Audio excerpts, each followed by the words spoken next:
नमस्कार मित्रांनो, मी सद्गुरू शैलजा उमाकांत कामत आणि तुम्ही पाहतात माझा political channel times of Maharashtra. मित्रांनो, आज मी परत एकदा जंतर मंतरवरच बोलणार आहे. पण आजचं बोलणं हे सगळ्या झेंजीचं अभिनंदन करण्यासाठी मी बोलणार आहे. आणि या 22 दिवसाच्या काळामध्ये मला जे काही दिसलं ते मी तुमच्याशी डिस्कस करणार आहे. मला जे काही दिसलं ते मुख्य म्हणजे मला गांधीवादी विचारसरणीचा विजय मला ह्या सर्व याच्यामध्ये दिसला.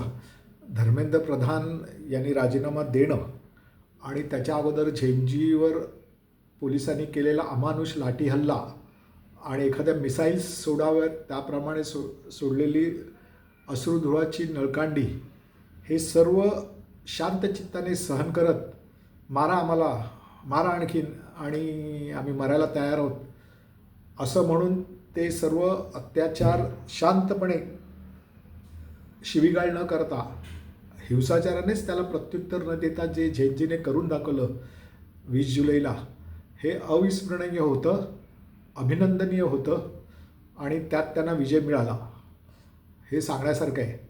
मोदी आणि शहाची जी घमेंड होती, सत्तेचा जो माज होता आणि स्वतःबद्दल अनपड गवार असून देखील आपल्याला सर्व जगाचं ज्ञान आहे, माझ्याशिवाय कोणीच नाही, हा जो त्यांचा माज होता तो या झेंजींनी सिस्टमॅटिकली पद्धतशीरपणे त्यांच्या शांततापूर्ण गांधीयन वेनी त्यांनी मोडून काढला.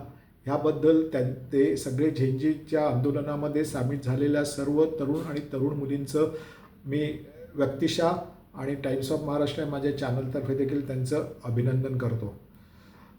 मला दुसरी एक गोष्ट यामध्ये दिसली ती म्हणजे झेंजींनी सर्व राजकीय पक्षांमध्ये आणि त्यांच्या आंदोलनामध्ये एक ठराविक अंतर ठेवलं होतं.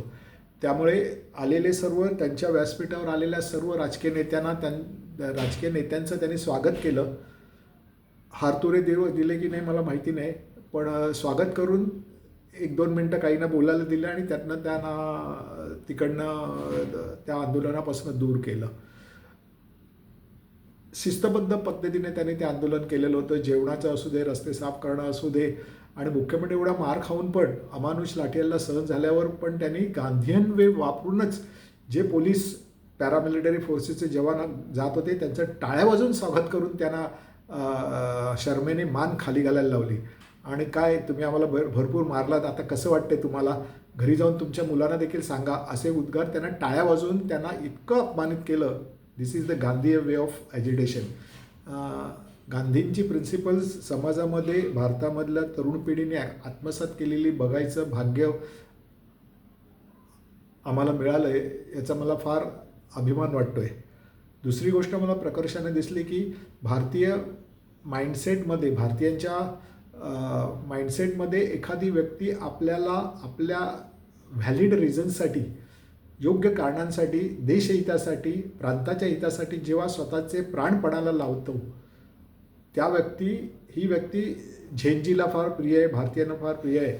आणि सोनम वांगचुकच्या बाबतीतच ही दिसली की त्याने ज्या क्षणाला ॲजिटेशन म्हणजे उपोषणाला सुरुवात केली, तो या ॲजिटेशनचा, ह्या आंदोलनाचा एक टर्निंग पॉईंट होता. कळलं की नाही? आणि म्हणजे उदाहरणच घ्या ना, महाराष्ट्रामध्ये जरांगे पाटील मराठ्यांच्या रिझर्वेशनच्या काळासाठी ते मरायला तयार झाले. आज सोनम वांगचुकनी 26 दिवस उपोषण केलं, म्हणजे मरण्यासाठी ते तयार झाले शिक्षण क्षेत्रातील बदलांसाठी. हे भारतीयांना आवडतं. आणि अशा लोकांना, आणि जे रस्त्यावर येऊन आंदोलन करतात, कळलं की नाही, जीवाची पर्वा न करता जे येऊन म्हणजे जनतेच्या कल्याणासाठी जे स्वतःचा जीव पणाला लावतात, रस्त्यावरून आंदोलन करतात, अशा लोकांचं नेतृत्व झेंजीला मान्य असतं, हे यात प्रकर्षाने दिसले. राजकीय पक्ष जे आहेत ते गेली 10 वर्ष म्हणजे मूग गिळून बसलेले होते, कोणी रस्त्यावर यायला मागत नव्हते.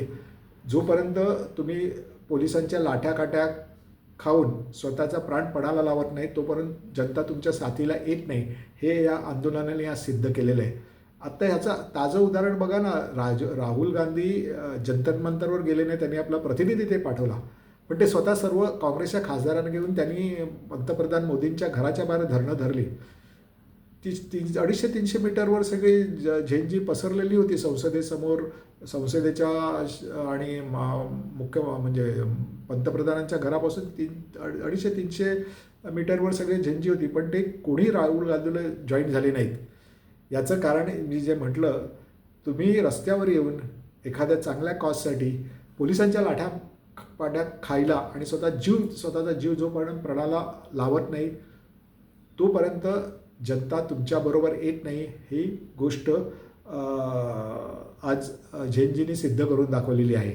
त्यामुळे यामधले हिरो म्हणजे दीपिके तर यातला हिरो आहेच, सोनम वांगचुक पण आहे, पण या झेंजीने जे काही आंदोलन उभं केलं होते हेच सगळे पॉईंट्स राहुल गांधी गेली 3 वर्ष सातत्याने धरून आहेत. त्याच्यासाठी राजस्थान म्हणा, उत्तर प्रदेश, बिहार इथे त्यांनी आंदोलनं उभारली, पण जनतेचा तेवढा रिस्पॉन्स नव्हता. जोपर्यंत जनतेला दिसत नाही की हा नेता स्वतःचे प्राण पणाला लावतोय, हा रस्त्यावरून पोलिसांच्या लाठ्याकाठ्या पण खायला तयार आहे, तोपर्यंत जनता स्वतः त्याच्यासाठी उतरत नाही. हे आंदोलनानं सिद्ध केले. मोदी आणि यांना सावधानीचा इशारा मला एकच द्यावा लागतो की तुमची गाठ आहे या 2 गुजरात्यांशी, अत्यंत निर्लज्जम सदासुखी असं जे म्हटलं जातं तसे हे त्यांची कातडी ही गेंड्याची कातडी आहे. कळलं की नाही? ते तुम्हाला आता एवढं आहे, तिथे तुमची पंतप्रधानांच्या म्हणजे प्रतिनिधींशी त्यांची बोलणी चालू असताना देखील जंतर मंतरवर जे लोकांना जमले होते त्यांचं जे खाणं पिणं जे त्या हॉटेल म्हणण्यात होते त्या हॉटेल त्यांनी बंद केली आपल्या बळाचा वापर करून. म्हणजे आजच्या ॲजिटेशनच्या 5 मागण्या जरी सरकारने मान्य केलेल्या असल्या तरी देखील या सरकारच्या मनामध्ये काळच आहे.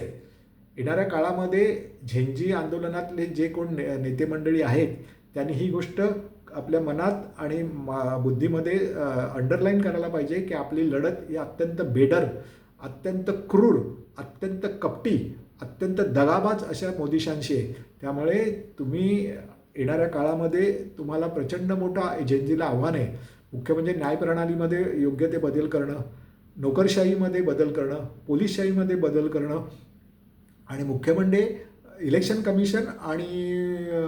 कमिशनची कार्यपद्धतीमध्ये बदल करून 29ला होणाऱ्या निवडणुका ह्या बॅलेट पेपरवरच घेतल्या जाव्यात. यासाठी त्यांना एक मोठा अशाच प्रकारचं जनआंदोलन या पुढील 2-2.5 वर्षात उभं करणं आवश्यक आहे.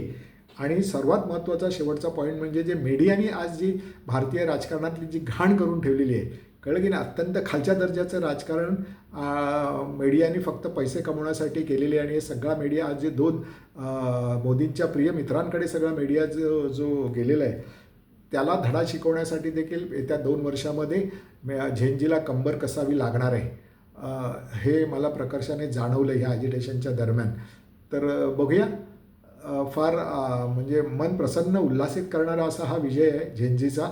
आणि यात भाग घेणारे सर्व कार्यकर्ते, सर्व आंदोलक, त्यांच्या घरची मंडळी आणि मुख्य म्हणजे याच्यामध्ये हिरारीने पुरुषांच्या खांद्याला, मुलांच्या खांद्याला खांदा लावून उभ्या राहिलेल्या, ताटमानेने उभ्या राहिलेल्या सर्व तरुणी ह्या सर्वात जास्त अभिनंदनास पात्र आहेत असं मला मनोमन वाटतं.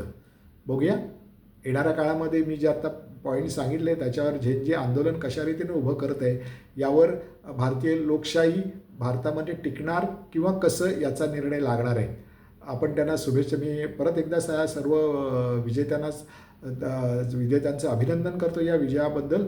आणि हे अशा प्रकारचं आंदोलन दिल्लीत उभं असताना राज्यातले जे प्रमुख नेते आहेत, जसं शिवसेना उद्धव बाळासाहेब ठाकरे आणि मनसेने हिरारीने महाराष्ट्रामध्ये हे सगळं जिल्ह्यामध्ये आंदोलन उभं केलं, तसंच प्रत्येक राज्यामध्ये त्या प्रादेशिक पक्षाने देखील आपापल्या प्रांतामध्ये अशा प्रकारची आंदोलनं उभी करूनच येत्या 3 वर्षामध्ये भारताचा लोकशाहीची गाडी जी रुळावरनं घसरली आहे ती 29च्या निवडणुकीच्या आधीच लोकशाहीची गाडी परत एकदा रुळावर आणण्याचं काम त्यांना करावं लागणार आहे. मित्रांनो, मी आत्ता जे काय बोललो हे तुम्हाला आवडलं असेल तर नक्की माझ्या या व्हिडिओला तुम्ही शेअर करा, लाईक करा आणि माझा चॅनल जो आहे टाइम्स ऑफ महाराष्ट्राला सबस्क्राईब करा. आणि जिथे जाल तिथे नेहमी अभिमानाने सांगा की आम्ही सर्व मराठी आहोत म्हणून. धन्यवाद.